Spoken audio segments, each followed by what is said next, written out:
नटून थटूनशी fashion करूनशी DJ विशाल ही नटून थटूनशी fashion करूनशी पोर चालली कॉलेजला पोर चालली कॉलेजला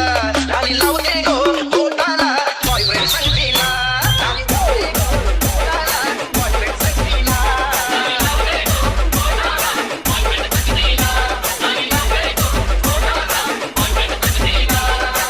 थटूनशी फॅशन करूनशी नटून थटूनशी फॅशन करूनशी पोर चालली कॉलेजला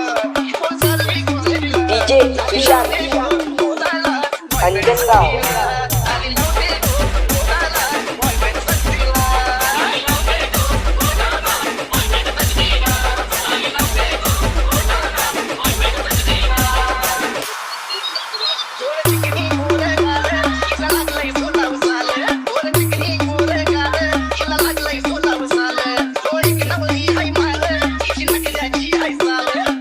डीजे विशाल अंजनगाव